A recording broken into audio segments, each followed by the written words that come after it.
राम राम खम्मा गणी। आज हम पढ़ने वाले हैं चैप्टर नंबर 5, ठीक है, 9th NCERT science. Okay, chapter का नाम है the fundamental unit of life. क्या होती है?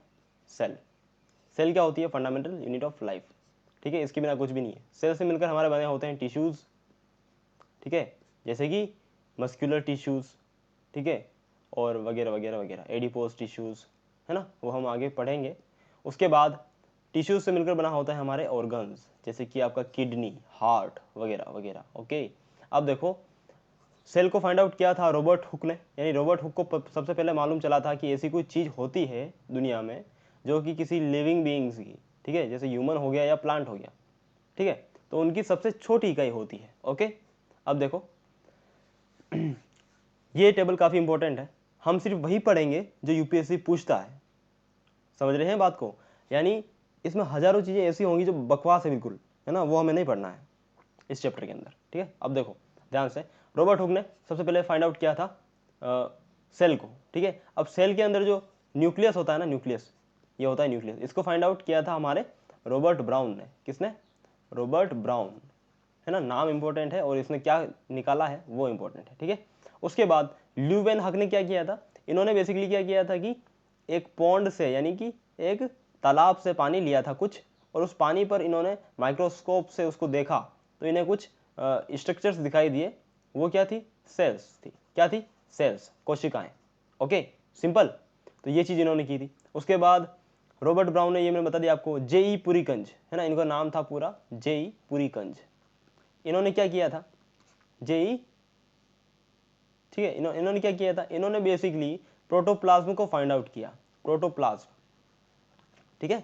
इन्होंने सेल के ऊपर रिसर्च किया और पाया कि ये जो सेल का बाहरी जो लेयर है, इसको हम बोलते हैं क्या? क्या बोलते हैं इसे? तुम्हें बताया ना, सेल मेम्ब्रेन। ओके, तो इन्होंने क्या फाइंड आउट किया है? जेई ने, ठीक है, जेई पुरीकंज, इन्होंने फाइंड आउट किया कि सेल मेम्ब्रेन एंड न्यूक्लियस के बीच में एक लिक्विड होता है, उसे आप बोलते हैं साइटोप्लाज्म। क्या बोलते हैं? साइटोप्लाज्म, ठीक है।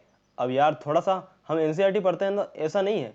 देखो 99% चीज़ें एनसीईआरटी से आएंगी, ओके, साइंस के अंदर, लेकिन 1% जो है ना, वो थोड़ा सा हमारी बुद्धि के ऊपर है कि हम कितना उस पर, उसके ऊपर थोड़ा थोड़ा सा डीप जाने का प्रयास करते हैं, ठीक है। अभी देखो साइटोप्लाज्म आया तुम्हारे माइंड में, है ना, इसको खोजा था हमारे साइटोप्लाज्म या प्रोटोप्लाज्म, एक ही बात है, जेई पुरीकंज। ओके, अब ये तो इन्होंने खोज लिया, ये सही है, लेकिन ये किसका बना होता है? इतनी जिज्ञासा तो आनी चाहिए ना एक आदमी के अंदर। तो ये आप मुझे बताएंगे कि ये किसका बना हुआ है, ठीक है। उसके बाद सेल थ्योरी। सेल थ्योरी क्या कहती है? सेल थ्योरी कहती है, ये सबसे पहले दी किसने थी? ये दी थी एम स्लीडन एंड टी श्वान, है ना, इन दोनों ने मिलकर दी थी सेल थ्योरी। सेल थ्योरी में मतलब इन्होंने कहा था, सेल थ्योरी क्या है? सेल थ्योरी ये है कि इन्होंने कहा था कि दुनिया में जितने भी जीव हैं, जो प्राणी हैं, जिनके अंदर लाइफ है ना, वो किससे बने होते हैं? सेल से बने होते हैं। सिंपल, इतनी सी तो बात है यार, ठीक है। तो इन्होंने किसने कहा था? ये हमारे M Schleiden and T Schwann. Okay, याद रखना। और इस सेल थ्योरी को आगे लेके गए थे हमारे पास जो भाई साहब थे, क्या नाम है उनका? विर्चो, ठीक है। क्या नाम है? विर्चो, ठीक है। इनका पूरा नाम क्या है? Rudolf Virchow. Okay, simple. तो इन्होंने क्या कहा था? इन्होंने ये कहा था कि जो आपकी नई वाली जो सेल बनी है ना, ठीक है, न्यू सेल, वो प्रीवियस सेल की ही, मतलब प्रीवियस सेल के ही जो है गुण उसके अंदर होते हैं, ठीक है, सिंपल बात है, और कुछ भी नहीं कहा था। तो ये सारणी होगी टेबल। मैच द फॉलोइंग्स में यूपीएससी ये सारणी काफी बार पूछ चुका है, ठीक है, और फिर से पूछ सकता है ना, उनका क्या ही भरोसा है। देखो, क्योंकि देखो एक चैप्टर है, इसके अंदर चीजें फिक्स्ड है और लिमिटेड है, तो क्वेश्चन वहीं से बनेगा, बाहर से तो क्या ही लाके देंगे वो, समझ रहे हो ना, सिंपल। अब देखो, एक यूनिसेल्युलर ऑर्गेनिज्म क्या होता है?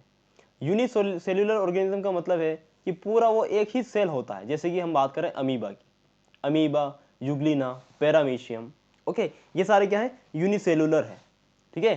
क्लेमाइडोमोनास, ठीक है, ये सारे क्या है? यूनिसेल्युलर है ना, यानी ये सिंगल सेल होते हैं। ओके, अब सिंगल सेल होता है अमीबा, और अमीबा जिस विधि से खाना खाता है ना, जैसे वो यहाँ से अपने इसको खोलेगा, फिर यहाँ पर जो खाना है मान लीजिए, है ना, ये तो यहाँ से इसको खोलेगा और इसको खाने को अंदर ले लेगा और फिर इसको डाइजेस्ट करके फिर पीछे से यहाँ से निकाल देगा इसी तरीके से। तो इस जो प्रोसेस है अमीबा की, ये जो प्रोसेस है, इसको आप बोलते हैं क्या?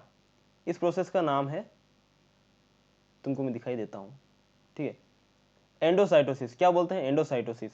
यहाँ के लिखा हुआ भी था यार, मैं तुम्हें बताऊंगा, नीचे लिखा हुआ है। तो इस प्रोसेस को, जिस प्रोसेस से अमीबा खाना खाता है उसे क्या बोलते हैं? एंडोसाइटोसिस। Okay, simple. ये तो यूनिसेल्युलर ऑर्गेनिजम्स ये होते हैं, है ना, और इनके बारे में हम आगे भी पढ़ेंगे। रूडोल्फ विर्चो हमने बता दिया। अब चलते हैं आगे, ठीक है। ये है हमारी कुछ सेल्स के एग्जाम्पल्स, जैसे कि नर्व सेल, ब्लड सेल, आपका स्पर्म, ठीक है, उसके बाद ओवियम, ये सारी क्या है? ये सेल्स हैं, है ना। चलो चलते हैं आगे। अब यहाँ पर दिया है कुछ, तो हम बता ही देते हैं। बोन सेल, है ना। अब आपका बोन से आपको याद आ रहा होगा बोन मेरो, है ना। क्या होता है? बोन मेरो, है ना। बोन मेरो किस चीज का बना होता है? बोन मेरो जो बनाता है ना, वो बनाता है रेड ब्लड सेल। क्या बनाता है? Red blood cells. यानी आपका खून कौन बनाता है? बोन मेरो बनाता है। सिंपल, थोड़ा एक्स्ट्रा भी जान लिया करो, ठीक है। What is a cell made up of? Cell किसकी बनी होती है? सिंपल सी चीज है भाई, ये सेल है, ठीक है। ये किसकी बनी होती है? ये सेल सबसे पहले इसकी जो बाहरी लेयर है ना, ये जो लेयर है nuclear membrane, sorry cell membrane, है ना, ये किसकी बनी होती है? ये बनी होती है लिपिड प्रोटीन्स की, ठीक है। इसके अलावा प्लांट्स के अंदर, प्लांट्स के अंदर इसके बाहर एक और लेयर होती है, ठीक है। सिर्फ प्लांट सेल के अंदर, ह्यूमन सेल के अंदर नहीं होती, ठीक है। इंसानों के अंदर सिर्फ एक लेयर होती है, वो होती है लिपिड प्रोटीन की बनी हुई, उसे बोलते हैं हम सेल मेम्ब्रेन। लेकिन प्लांट्स में एक और एक्स्ट्रा प्रोटेक्शन होती है, ओके, और उसे आप बोलते हैं सेल वॉल। वो किसकी बनी होती है? सेल्यूलोज की, है ना। Cell wall cellulose, cell wall cellulose, CC, simple. अब सेल्यूलोज क्या है? सेल्यूलोज है एक आपका रिजिड स्ट्रक्चर होता है, ठीक है, रिजिड मिक्सचर होता है, ठीक है। तो बेसिकली सेल्यूलोज क्या होता है? सेल को मजबूती प्रदान करता है, ओके, सिंपल। चलते हैं आगे। प्लाज्मा मेम्ब्रेन मैंने बता ही दिया, outermost layer of the cell, किस चीज की बनी होती है ये भी बता दिया मैंने। अब ये प्लाज्मा मेम्ब्रेन आपकी क्या होती है? सेमी परमिएबल होती है, ठीक है। इसका क्या मतलब है? इसका मतलब है कि ये कुछ चीजों को अंदर बाहर आने जाने देती है, ठीक है। ये आपका क्या है? ये आपका वो होते हैं ना द्वारपाल, है ना, राजा महाराजा के गेट पे खड़े रहते हैं, पास दिखाओ अंदर जाने के लिए, ठीक है, मुहर दिखाओ, वो क्या बोलते हैं ना, ठीक है, जिस पे छाप लगी हो राज्यों की। तो भाई मैं किस जमाने में चला गया था। तो देखो ये चीज होती है। तो आपकी जो न्यूक्लियर सॉरी जो सेल मेम्ब्रेन होती है या प्लाज्मा मेम्ब्रेन होती है, यानी ये वाली जो अंदर वाली लेयर है ना, तो ये क्या करती है? ये क्या होती है? सेमी परमिएबल होती है, यानी कुछ चीजों को अंदर बाहर आने जाने देती है, जैसे कि गैसेस, है ना, ऑक्सीजन एंड CO2। क्यों आने जाने देगी? मान लीजिए कि अगर ये सेल रेड ब्लड सेल है, तो रेड ब्लड सेल का काम क्या होता है? ऑक्सीजन को ले जाना, CO2 को ले जाना, है कि नहीं? ये होता है। तो गैसें अंदर बाहर आ ही जाएंगी ना, उसी के बाद तो ले जाएंगी ना, ये अंदर आएगी गैस, फिर इसको कैरी कर लेगी, फिर लेके जाएगी, फिर उधर जाके फिर छोड़ देगी, है ना, फेफड़ों में जाके छोड़ देगी, किसको? CO2 को, है ना। और वहां से क्या ले लेगी? फेफड़ों से ऑक्सीजन ले लेगी, फिर जाके जो आपकी बॉडी पार्ट्स हैं वहां पर जाके ऑक्सीजन छोड़ देगी, CO2 ले लेगी। समझ रहे हो? तो ये गैसों को अंदर बाहर आने जाने का जो प्रोसेस है, इस प्रोसेस को कहते हैं डिफ्यूजन। क्या कहते हैं? डिफ्यूजन। गैसों के अलावा ये पानी को भी अंदर बाहर आने जाने देती है, ये मेम्ब्रेन जो है ना। और इस प्रोसेस को बोलते हैं ऑस्मोसिस। जब गैसें अंदर बाहर आए जाएं तो उन्हें बोलते हैं डिफ्यूजन, और अगर पानी अंदर बाहर आया जाए तो उसे बोलेंगे ऑस्मोसिस। सिंपल, कुछ भी नहीं है। चलते हैं आगे। अब देखो, अगर आपने एक गिलास लिया, गिलास के अंदर आपने थोड़ा सा सॉल्ट डाला, ठीक है, तो एक खारा पानी हो गया ना। खारा पानी में क्या होगा? अब देखो, इसमें मैंने एक सेल डाली, ह्यूमन सेल या फिर कोई भी प्लांट सेल मैंने इसके अंदर डाल दी, तो क्या होगा? ये सेल या तो पानी सोख लेती है या पानी छोड़ देती है, ये, है ना। मतलब या तो ये फूल जाएगी, है ना, या फिर ये छोटी हो जाएगी, ठीक है, पानी छोड़ के ये श्रिंक हो जाएगी। क्या हो जाएगी? श्रिंक। दो चीजें हो सकती हैं, या फिर ये कुछ भी ना करे, जैसी है वैसी की वैसी बनी रहे। ऐसा क्यों होता है? देखो, अगर सेल के अंदर जो पानी है, यानी कि अपना साइटोप्लाज्म जो यहाँ पर होता है बीच में, है ना, ये है, अगर इसमें जो सांद्रता है ना पानी की और इसमें जो सांद्रता है पानी की, उनमें डिफरेंस होगा, तभी पानी इधर से उधर जाएगा। क्योंकि हमें पता है कि जो प्लाज्मा मेम्ब्रेन है ना, वो क्या होती है? सेमी परमिएबल होती है, यानी कुछ चीजों को अंदर बाहर आने जाने देती है। समझ रहे हो? सिंपल सी बात है ना। ठीक है, तो अगर इस सॉल्यूशन के अंदर सेल डाली मैंने और ये सेल फूल गई, तो इस सॉल्यूशन को मैं बोलूंगा हाइपोटोनिक सॉल्यूशन। सिंपल सी चीज है। ठीक है, ऐसा क्यों हुआ? क्योंकि यहां पर पानी की सांद्रता ज्यादा है एज कंपेयर टू सेल के अंदर। ठीक है, तो जहां पर सांद्रता लो होगी ना पानी की, तो ज्यादा वाली सांद्रता से पानी लो सांद्रता की तरफ जाएगा। सांद्रता को इंग्लिश में बोलते हैं आप कंसंट्रेशन। Okay, simple. तो देखो, तब ये बात समझ में आ गई आपको। चलते हैं आगे। अगर सेल में कोई परिवर्तन नहीं होता, आइसोटोनिक सॉल्यूशन, यानी सेल के अंदर की पानी की सांद्रता और सेल के बाहर गिलास के अंदर पानी की सांद्रता सेम है। ठीक है, चलते हैं आगे। अगर सेल सिकुड़ जाती है, श्रिंक हो जाती है ना, ओके, ये तो मैंने हार्ट बना दिया उल्टा, मतलब नकली हार्ट।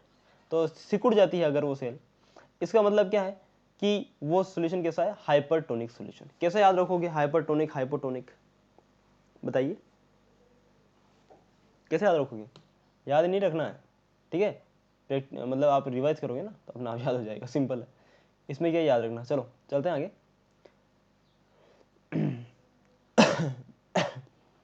जो आपके यूनिसेल्युलर ऑर्गेनिजम्स होते हैं फ्रेश वाटर वाले, कौन कौन से?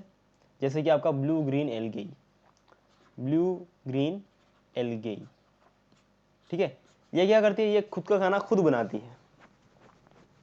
ओके, ब्लू ग्रीन एल्गी खुद का खाना खुद बनाती है, ये होती है यूनिसेल्युलर।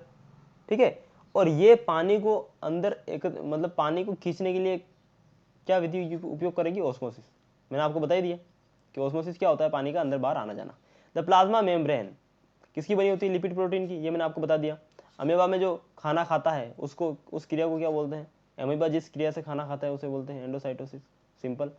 सेल वॉल क्या होती है? मैंने बता ही दिया। काम क्या है सेल वॉल का?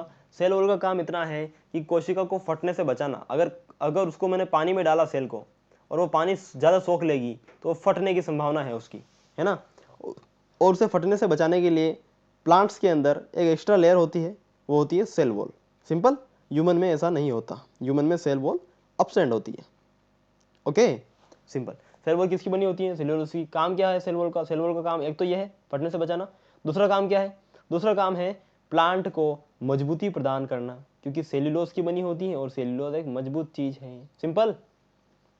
सिर्फ जीवित कोशिका ही पानी को अंदर बाहर या गैसों को अंदर बाहर आने जाने देती है ना। अगर आप सूखे हुए लीफ पर ऐसा एक्सपेरिमेंट करेंगे, ठीक है, सूखे पत्ते पर ऐसा एक्सपेरिमेंट करेंगे, तो वो कभी भी मतलब उसकी जो सेल्स है वो पानी को अंदर बाहर नहीं लेंगी, है ना, वो कभी भी हरा नहीं होगा।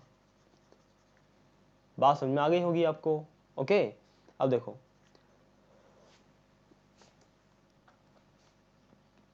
चलते हैं नीचे। अब हमारा न्यूक्लियस क्या होता है, इसका काम क्या होता है, इसका दुनिया में अस्तित्व क्यों है, ये हम देखते हैं। देखो, न्यूक्लियस होता है यहाँ पर बीचों बीच। किसने खोजा था? J.E. पुरीकंज। सही है क्या? गलत है। J.E. पुरीकंज ने खोजा था साइटोप्लाज्म। ठीक है, सेल मेम्ब्रेन सॉरी न्यूक्लियस हमारा खोजा था रॉबर्ट ब्राउन ने। ओके, रॉबर्ट ब्राउन ने, याद रखना, भूलना मत बच्चे। ओके, अब देखो न्यूक्लियस का काम क्या है वो बताओ यार। न्यूक्लियस का काम ये है कि आपकी मम्मी और आपके पापा, आपकी मम्मी ने दिया ओव्यूल, आपकी मम्मी पापा का स्पर्म, इन दोनों से मिलकर एक नया सेल बना। ठीक है, जाइगोट इसे बोलते हैं, है ना, ये बना।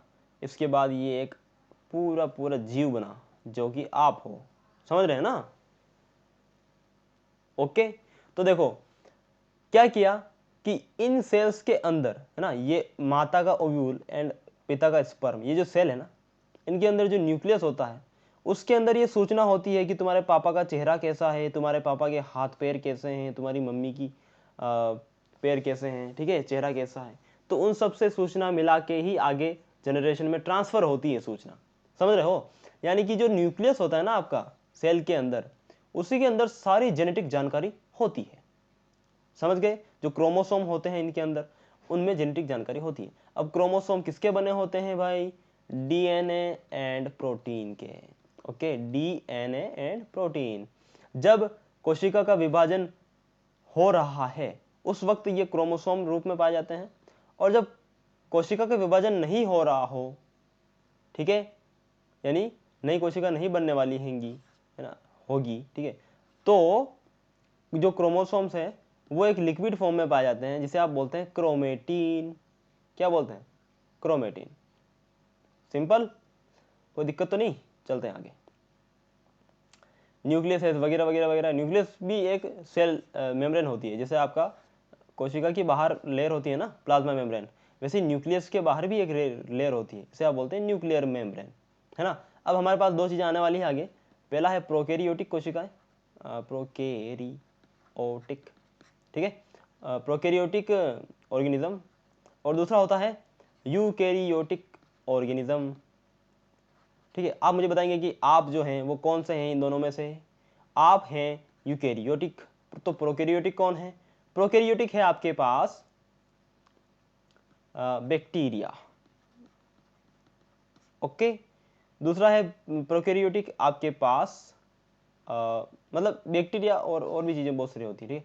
तो अब देखो प्रोकैरियोटिक यूकैरियोटिक, भाई ये क्या बला है। प्रोकैरियोटिक ऑर्गेनिज्म जो होते हैं ना, उनमें जैसे कि ये मान लीजिए, है ना, ये आपका प्रोकैरियोटिक सेल है, ये आपका है bacteria.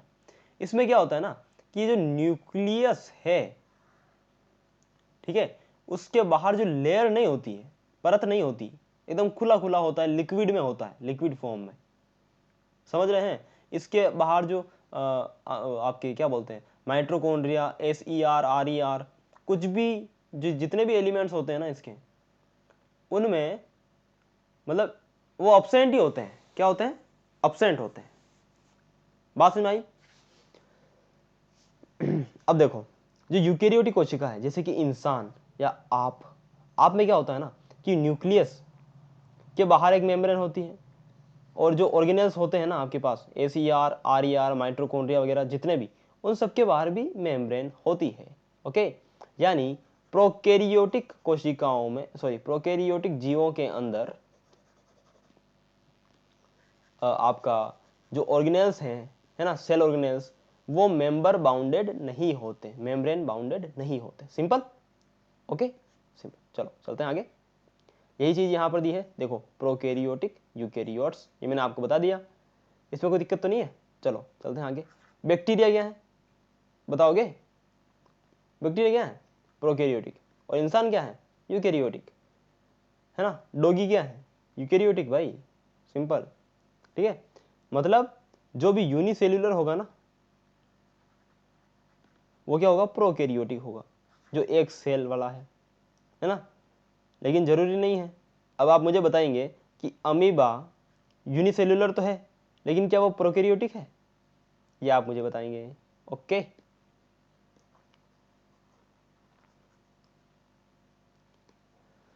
The chlorophyll in photosynthesis वगैरह वगैरह, ये कोई काम का नहीं है। साइटोप्लाज्म क्या होता है, साइटोप्लाज्म मैंने आपको बताया कि यहाँ पर एक लिक्विड होता है, इसे बोलते हैं साइटोप्लाज्म। इसको खोजा था हमारे JE पुरकिंजे ने, ठीक है, उनका नाम साथ सही सही वाला नाम ये है पुरकिंजे, ठीक है। क्या होता है, JE पुरकिंजे, इन्होंने खोजा था। सिंपल। इसका काम क्या होता है, इसका काम होता है जो अंदर जो मेम्ब्रेन सॉरी सेल ऑर्गेनेल्स होते हैं और जो न्यूक्लियस होता है, मतलब इन सभी चीज़ों को जोड़ के रखना आपस में, इनके बीच में एक लिंक प्रोवाइड करना, ये काम होता है साइटोप्लाज्म का। साइटोप्लाज्म किससे बना होता है बताइए, बताइए।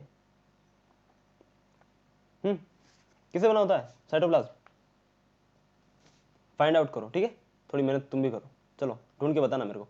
It also contains many specialised cell organelles, ठीक है। साइटोप्लाज्म में क्या होते हैं, सिंपल मैंने बताया जो अभी, इसके बीच में यहाँ क्या होता है, साइटोप्लाज्म होता है ना, और यहीं पर क्या होते हैं, ऑर्गेनेल्स होते हैं। सिंपल। चलते हैं आगे। अब मुझे बताइए आप कि वायरसेस, यहाँ पर ये जो लिखा है ना स्टेटमेंट, ध्यान से पढ़ना।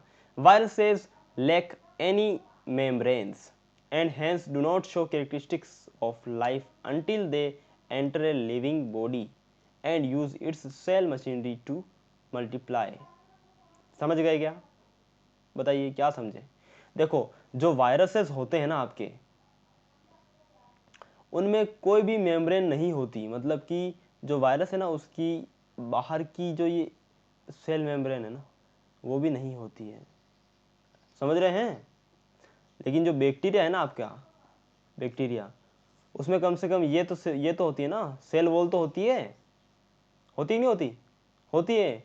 सेल वॉल और किस में होती है? प्लांट्स में होती है। इंसानों में होती है क्या सेल वॉल? नहीं होती। इंसानों में सिर्फ प्लाज्मा मेम्ब्रेन ही होती है।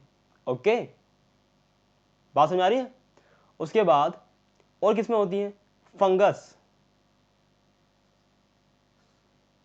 है ना, उसमें होती है क्या? ये आप मुझे बताएंगे। एल्गे में होती है क्या? ये आप मुझे बताएंगे। देखो, बताने की जरूरत नहीं है, यहाँ पर साफ साफ लिखा है। यहाँ पर आप सेल वॉल को ध्यान से पढ़ेंगे ना तो नीचे एक एग्जाम्पल दिया होगा, यहाँ कहीं दिया था, जैसे कि कहाँ दिया था यार, ये देखो यहाँ दिया है साफ साफ। Cell wall permits the cell of plants, fungi and bacteria to withstand very dilute external media without bursting. यानी हाइपोटोनिक सॉल्यूशन के अंदर, हाइपोटोनिक सॉल्यूशन क्या होता है बताया ना मैंने, जहाँ पर सोल्यूशन जो सेल है वो फूल जाएगी, जिस सॉल्यूशन में डालने पर जो सेल है वो फूल जाती है, उसे आप बोलते हैं हाइपोटोनिक सॉल्यूशन। ऐसा क्यों होता है? क्योंकि हाइपोटोनिक सॉल्यूशन की जो वाटर कंसंट्रेशन होती है वो सेल के मुकाबले ज़्यादा होती है ना। तो सेल में अगर लो होगी तो सेल खींच लेगी उस पानी को, बाहर ज़्यादा है तो, समझ रहे हो, और फूल जाएगी। तो उसे फटने से बचाने के लिए सेल के अंदर क्या होती है, प्लांट सेल के अंदर क्या होती है, सेल वॉल होती है। समझे क्या? प्लांट्स में, फंगस में एंड बैक्टीरिया में। सिंपल सी चीज़ है, यहाँ पर दिया है, मैंने कोई खुद से बना के नहीं लिखा है। ओके, चलते हैं आगे। तो इतना तो क्लियर हो गया होगा ना आपको, एल्गे में नहीं होती सेल वॉल। क्या होगी? होगी भाई, ठीक है। चलो चलते हैं आगे। अब और सेल वॉल के वगैरह बारे में और वगैरह, ये एल्गे वगैरह जो फंगस वगैरह है, इनके पूरे के ऊपर एक पूरा का पूरा चैप्टर दिया है। चैप्टर नंबर में भी शायद 7 या फिर ऐसा कुछ, ठीक है, उसमें हम पढ़ने वाले हैं, तो वहाँ हम डिटेल में बात करेंगे, ठीक है। अभी फ़िलहाल ये जो एग्जांपल दिया है इसमें देखो कि जो वायरस होते हैं ना, जैसे कि आप बैक्टीरिया की बात करें, है ना, जो बैक्टीरिया था वो ऐसा कुछ करके, है ना, ये जो बैक्टीरिया होता है, बैक्टीरिया के बाहर क्या होती है, सेल वॉल होती है ना। जब हम कोई दवाई लेते हैं, जैसे मुझे टाइफाइड हुआ, ठीक है, बैक्टीरिया के कारण मुझे क्या हुआ, टाइफाइड हुआ। अब मैं टाइफाइड की दवाई लूंगा ना, तो वो दवाई क्या करेगी, इसकी जो सेल वॉल है ना उस पर अटैक करती है और इस सेल वॉल को तोड़ देती है, तो फिर अंदर बैक्टीरिया क्या हो जाता है, खत्म हो जाता है। सिंपल सी बात है। लेकिन जो वायरस होता है ना, वायरस का अपना कुछ भी नहीं होता, भिखारी होता है। ओके, वो आपकी बॉडी में सिर्फ आ जाता है। वायरस आपकी बॉडी से बाहर क्या होता है, निर्जीव होता है, उसमें कोई जीव नहीं होता। अंदर आने पर वो क्या हो जाता है, बॉडी में आने पर जीवित हो जाता है, ठीक है। और उसके बाद वो क्या करता है, आपके ही सेल वॉल, जो ह्यूमन बॉडी के अंदर जो सेल होती है ना, सेल मेम्ब्रेन, उसका यूज करके वो एक लेयर बनाता है अपने आसपास, जैसे ये वायरस है, ठीक है। तो ये आपकी ही बॉडी का यूज करके एक सेल एक वॉल जैसा क्रिएट कर लेगा, ठीक है ना, जबकि ये खुद से इसके अंदर कोई भी सेल वॉल नहीं होती है। ओके, तो ये क्रिएट करता है। और क्योंकि जो दवाइयाँ होती हैं वो ह्यूमन सेल को डैमेज नहीं करती, अगर दवाइयाँ हम ह्यूमन सेल को डैमेज करने के लिए बनाएंगे तो पूरा ह्यूमन ही खत्म हो जाएगा। अब आप अगर ऐसी दवाई लोगे जो आपके ही सेल वॉल को ख़त्म करे, मतलब सेल मेम्ब्रेन को ख़त्म करे, तो फिर तो तुम मर जाओगे ना, फिर तो वो जहर है। तो वायरस इसी चीज़ का फ़ायदा उठाता है और ह्यूमन के ही सेल से एक दीवार बना लेता है, तो वो दवाइयाँ काम ही नहीं करती उस पर, है ना। इसीलिए वायरस के लिए हमारे पास चाहिए होती है वैक्सीन, और फिर उसे मार गिराना होता है, समझे। तो वायरस किससे मरेगा? वैक्सीन से। एंड टाइफाइड का बैक्टीरिया किससे मरेगा? दवाई से। Okay, simple. अब देखो सेल ऑर्गेनेल्स क्या होते हैं। सेल ऑर्गेनेल्स बेसिकली एक फैक्ट्री है आपके पास, जो है आपकी सेल, ये एक फैक्ट्री है ना। इसमें जो वर्कर्स हैं वो आपके हैं सेल ऑर्गेनेल्स, और जो आपका इनका जो सीईओ है, सीईओ, वो है हमारा पास, इस कंपनी का जो सीईओ है वो कौन है? न्यूक्लियस। ये इन सब को कंट्रोल करता है ना। किसने खोजा था न्यूक्लियस को? रॉबर्ट ब्राउन ने। ओके, साइटोप्लाज्म किसने खोजा था? जेई पुरीकंज ने। तालाब में से पानी लेके उसमें एक सेल को किसने खोजा था? ल्यूवेनहक ने। ओके, सेल थ्योरी किसने दी थी? Amsterdam T sworn. और सेल थ्योरी को एक्सटेंड किसने किया था? रुडोल्फ विर्चोव। भूलोगे तो नहीं, रिवाइज करना, नहीं भूलोगे। ओके, रिवाइज करना। चलो, सिंपल सी चीज है, revision is the key. Sorry, और कोई दिक्कत नहीं है, थोड़ी खांसी हो रखी है तो आवाज थोड़ी सी डाउन है। ओके, अब देखो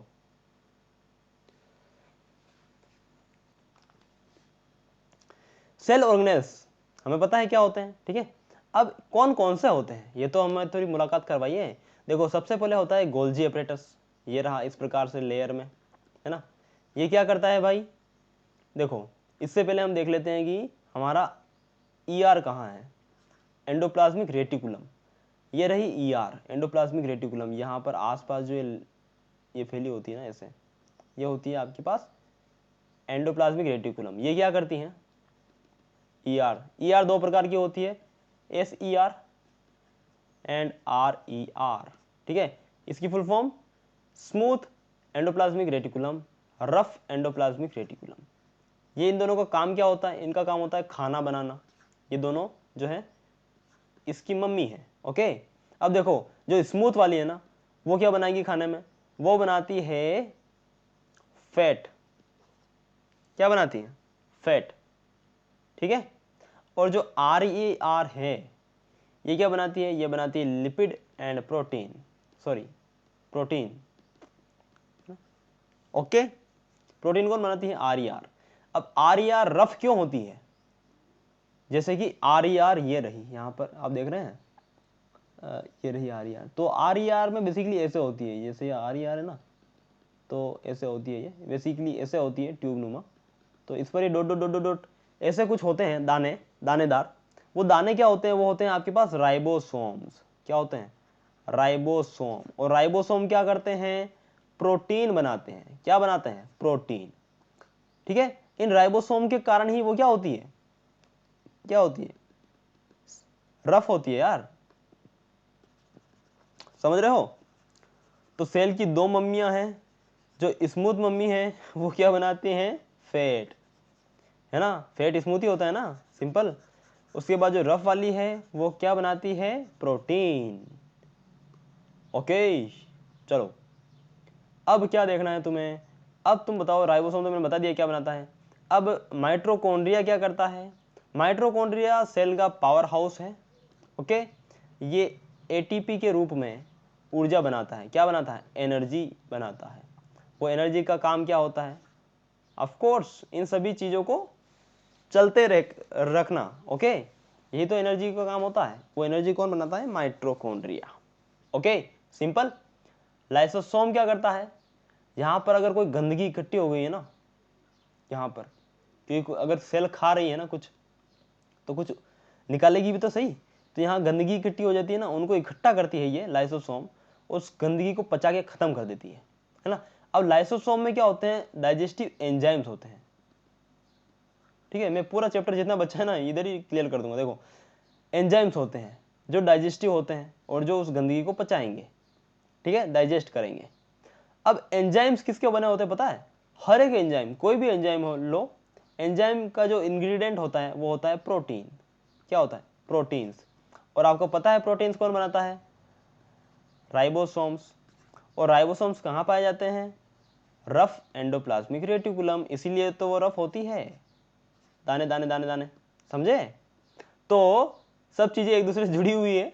यानी अब आप देखिए कि लाइसोसोम के जो एंजाइम्स होते हैं वो कौन बनाता है? RER। यूपीएससी ने ये पूछा हुआ है। ओके, इसमें कुछ याद रखने का था क्या? नहीं था भाई।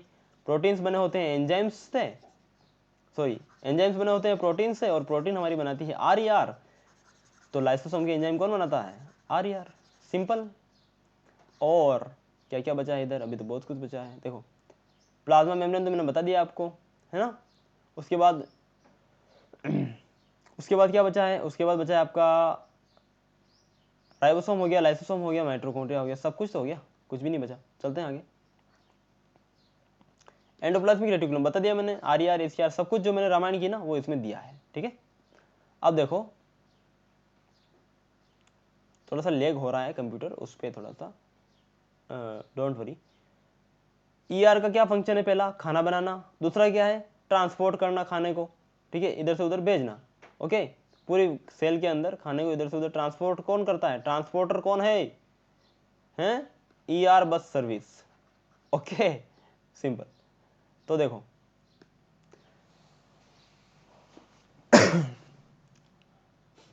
SER और क्या करता है? SER जो स्मूथ एंडोप्लाज्मिक रेटिकुलम है ना, अगर आप दारू पी लोगे ना, दारू, ठीक है, तो दारू को आपकी बॉडी से कौन बाहर निकालेगा? ACR। ठीक है, डिटॉक्सिफाई करता है आपके लिवर को। समझ गए कौन करता है? SER, smooth endoplasmic reticulum. क्योंकि तुम्हें पता है कि फैट कहाँ पाया जाता है? लीवर में। फैट कहाँ पाया जाता है? लीवर में। दारू पियोगे तो कहाँ जाएगी? लीवर में। और फैट कौन बनाता है? ACR, है ना। तो चीजें जुड़ी हुई है, अब तो तुम्हें याद रहेगा ना। सिंपल। ओके, अब आ जाओ इधर। गोल्जी अपरेटस क्या होता है? अब देखो ER ने खाना बना दिया, एंडोप्लाज्मिक रेटिकुलम ने खाना बना दिया, और इन्होंने भेज दिया ट्रांसपोर्ट से गोल्जी अपरेटस में। ठीक है, गोल्जी अपरेटस क्या करता है? उस खाने को टिफिन में पैक करता है और वेरियस पार्ट्स तक पहुंचा देता है। सिंपल। जो गोल्जी अपरेटस है वो आपका खाना पैक करने वाला चीज है। समझे क्या? केमिनी गोल्जी ने इसकी खोज की थी। देखो ये बेसिकली मेम्ब्रेन बाउंडेड वेसिकल्स होते हैं, मेम्ब्रेन बाउंडेड होते हैं, समझे ना। यानी इनके पास भी एक लेयर होती है। ठीक है, अब देखो इनका काम क्या है?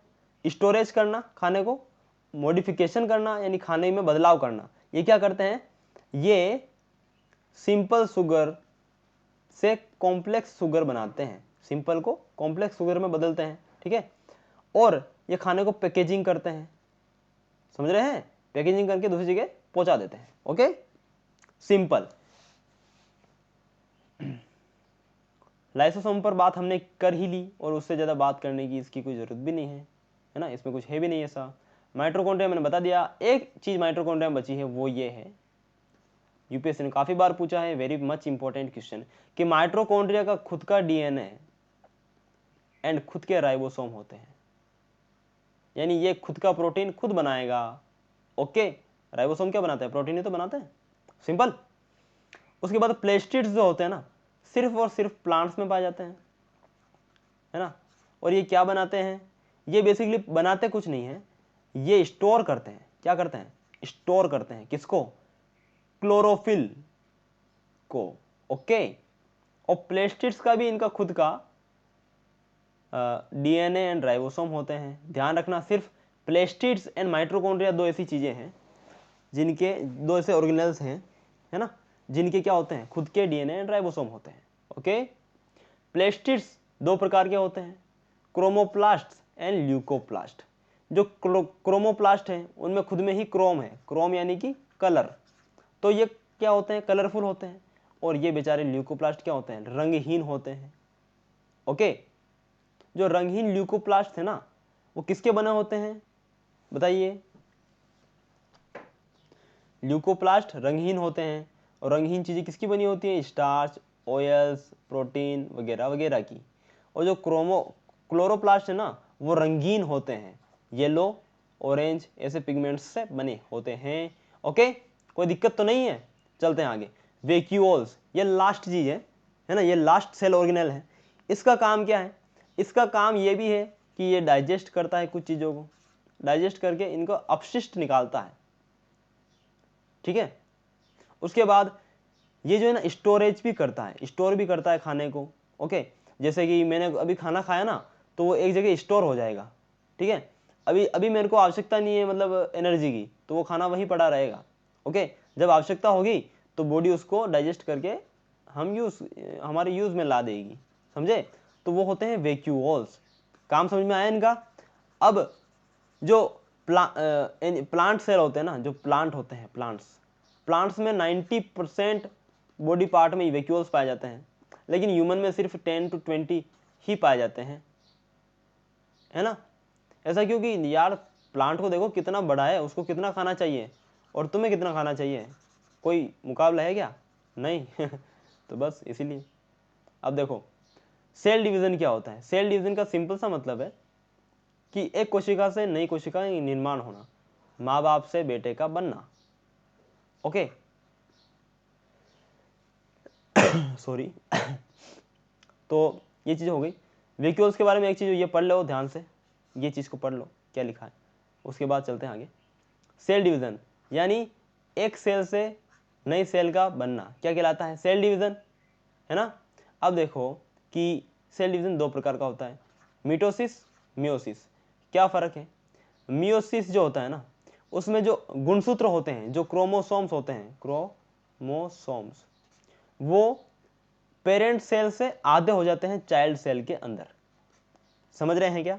यहां पर देखो 4 क्रोमोसोम्स हैं, यहां पर कितने हो गए? 2-2 हो गए। समझ रहे हो? यहां पर कितने हो गए? ये 1-1 हो गए, है ना। समझ रहे हो ना? ये चीज होती है। ओके, तो आधे हो जाते हैं हमेशा, है ना। लेकिन जो मिटोसिस है, मिटोसिस में क्या होता है? अब इनको तो हिंदी में याद करोगे तो बढ़िया है। ये होता है साफ साफ हिंदी में होता है अर्धसूत्री, अर्धसूत्री विभाजन। अर्ध में से ही पता चल गया आधा, ठीक है। और ये होता है पूर्ण सूत्री, यानी पूरा का पूरा, है ना। यानी 4 के 4 है, इसमें भी 4 है, इसमें 4, ठीक है। ये है तो 4 के बेटे 4-4, है ना, पूरा का पूरा, कोई कम नहीं हुआ। तो ये ऐसी चीजें होती हैं। ओके, अब आप थोड़े सा इतना प्रयास कर लेना कि मिटोसिस किस में होता है।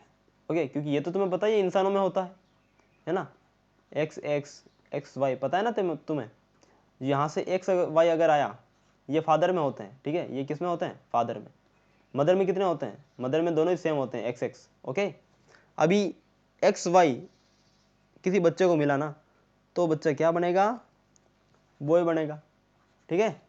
और अगर एक्स एक्स गुणसूत्र मिले बच्चे के, तो वो बच्चा क्या बनेगा? लड़की बनेगा, ठीक है। तो ये कौन तय करता है कि बच्चा लड़की होगा या लड़का होगा? बाप तय करता है ना। देखो माँ के ऊपर तो कोई नहीं है जिम्मेदारी, क्योंकि माँ के पास तो गुणसूत्र है नहीं भाई, एक्स है सिर्फ। वो तो दोनों कंडीशन में एक्स ही दे सकती है ना। लेकिन समाज को विज्ञान का नॉलेज नहीं है, तो समाज वाले ब्लेम करते हैं माताओं को। ओके, तो उनके मुंह पर एक तमाचा मारना और इस चैप्टर को थोप देना उनके ऊपर, ठीक है। बाय, जय हिंद। इनको रिवाइज कर लेना प्लीज। ओके, इससे बाहर कुछ भी नहीं पूछेगा।